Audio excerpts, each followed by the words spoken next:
আজকে রুদ্রবার্তা রান্নাঘরে হবে ডিনারের জন্য ফুলকো ফুলকো লুচি আর এই ব্রোকলির তরকারি। দেখুন আমি কেমন করে এই ব্রোকলির তরকারি করি। অনেকেই অন্যরকম ভাবে করেন, আর হয়তো আমি যেভাবে করি সবাই হয়তো সেরকম ভাবে অনেকেই করেন। তো আমি দেখুন কিভাবে করি। ব্রোকলিটা কালকে কিনেছিলাম। এটা ব্রোকলিটা ফুলকপি যেমন করে কাটে সেম ভাবে কেটে নেব।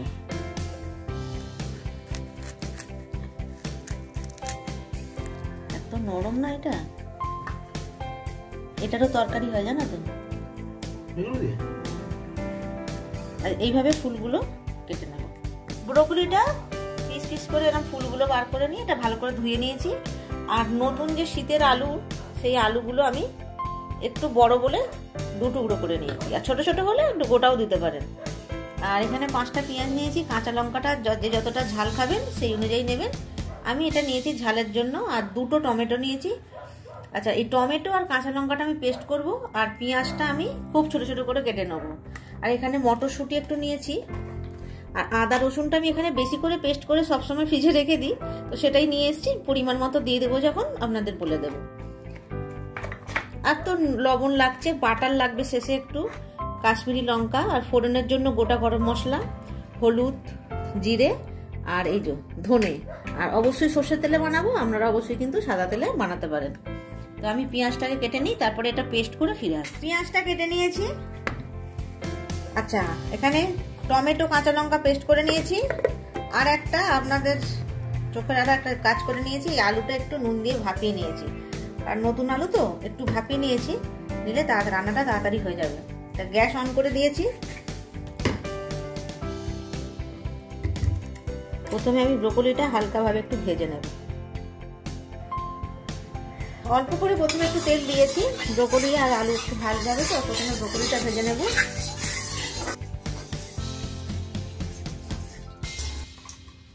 আচ্ছা, আগে একটু এর মধ্যে লবণ দিয়ে দেবো, তাহলে না এর মধ্যে যদি জল থাকে ছিটকাবে না।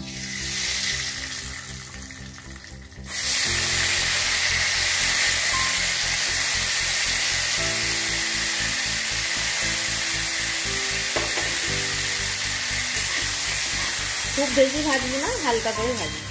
ব্রোকলিটা ভাজা হয়ে গেছে, বেশ একটু নরম নরম মতো হয়ে গেছে। এবার তুলে নেব, এর থেকে বেশি ভাজার প্রয়োজন নেই। আবার একটু তেল দিচ্ছি আমি আলুটা ভাজবার জন্য। আলুটা একটু ভেজে নেব। আলুটা আমি নুন দিয়ে সিদ্ধ করেছি, তাহলে খুব ভালো আলুর ভেতরে নুনটা যাবে।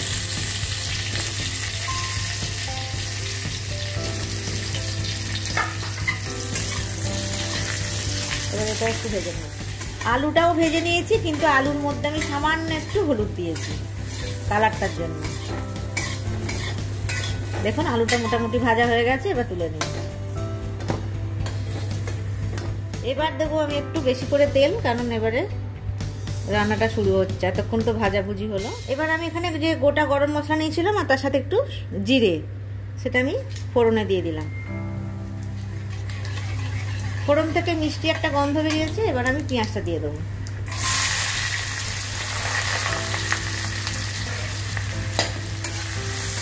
পেঁয়াজটা একটু লাল লাল করে ভেজা হয়ে গেছে।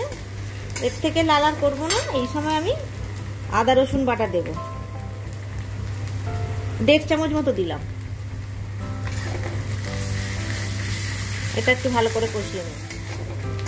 আদা রসুনটা খুব ভালোভাবে কষিয়ে নিয়েছি, মানে কাঁচা গন্ধটা চলে গেছে। এবার আমি টমেটো আর কাঁচা লঙ্কাটা দিয়ে দেবো। টমেটো কাঁচা লঙ্কাটা দিয়েও কিন্তু বেশ কিছুক্ষণ কষতে হবে। ভালোভাবে কষিয়ে নিয়েছি, আরও কষবো। এর মধ্যেখানে কিছু গুঁড়ো মশলা দেব। হলুদ 1/2 টিস্পুনের একটু বেশি দিলাম, জিরে গুঁড়ো 1 টিস্পুন, ধনে গুঁড়ো 1 টিস্পুন, কাশ্মীরি লঙ্কা আমি কিন্তু একটু বেশিই দেবো, প্রায় 1.5 টিস্পুনের মতো, কালারটার জন্য। কারণ যেহেতু কাঁচা লঙ্কা দিয়েছি, কালার আসবে না নাহলে। এবার এটা খুব ভালোভাবে কষিয়ে নেব। কষতে কষতে আমি একটু জল দিয়ে দেবো। বাঙালি কোনো কিছু নষ্ট করে না, দেখছেন তো। এটা ধুয়েও জল দিয়ে দিলাম। এবার এটা আমি আর একটু কষবো। দেখুন খুব ভালোভাবে কষা হয়েছে, আরো কষবো, তেল ছাড়তে শুরু করেছে, সেই পর্যায়ে আমি মটরশুঁটিটা দিয়ে দেবো।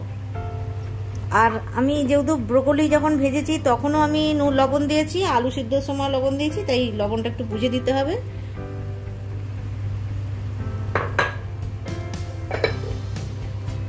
আর একটু কষিয়ে নেব। মশলাটা খুব ভালোভাবে কষানো হয়ে গেছে, এই পর্যায়ে আমি 1/2 চামচ মতো চিনি দিয়ে দেবো, যেহেতু টমেটো আছে তো টেস্টটা ব্যালেন্স হবে, খুব বেশি দিতে হবে না।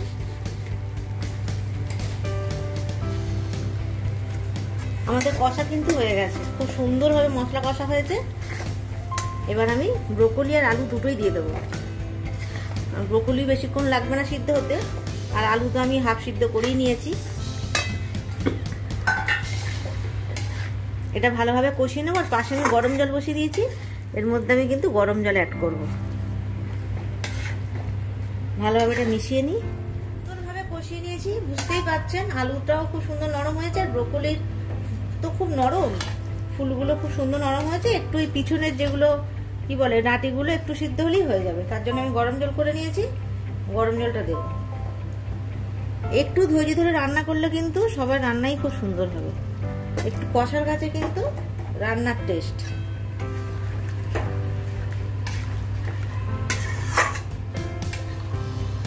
খুব বেশি জল দেব না, কারণ এটা লুচি দিয়ে খাওয়া হবে তো, মাখা মাখা করব।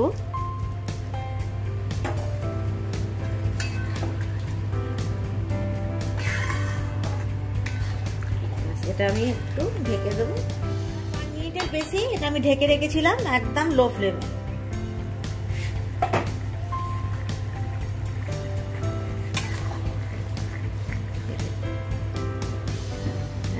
ফুলকপি সিদ্ধ হয়ে গেছে, সবই সুসেদ্ধ হয়ে গেছে। ব্রোকলিটা খুব ভালোভাবেই সিদ্ধ হয়ে গেছে। আচ্ছা, এই সময় দিয়ে দেবো গরম মশলা, আর এখানে দেবো আমি বাটার।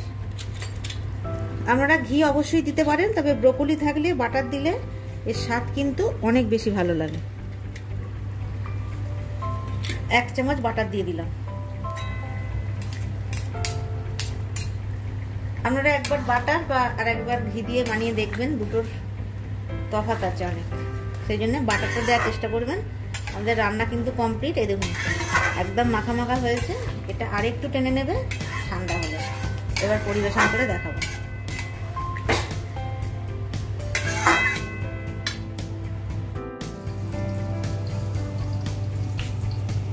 তৈরি হয়ে গেল ব্রোকলি দিয়ে আলুর তরকারি। এই রেসিপিটা যদি আপনাদের ভালো লাগে অবশ্যই বানিয়ে খাবেন। কেমন হয়েছে কমেন্টস করে জানাবেন, লাইক করবেন। অবশেষে বলি আমার এই চ্যানেলটা সাবস্ক্রাইব করবেন।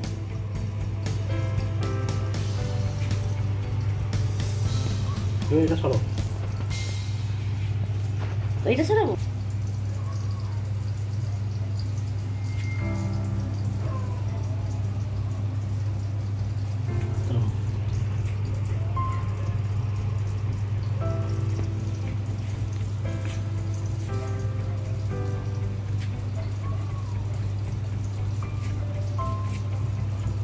রেসিপিটার নাম কি? ব্রোকলি তরকারি, তাই তো?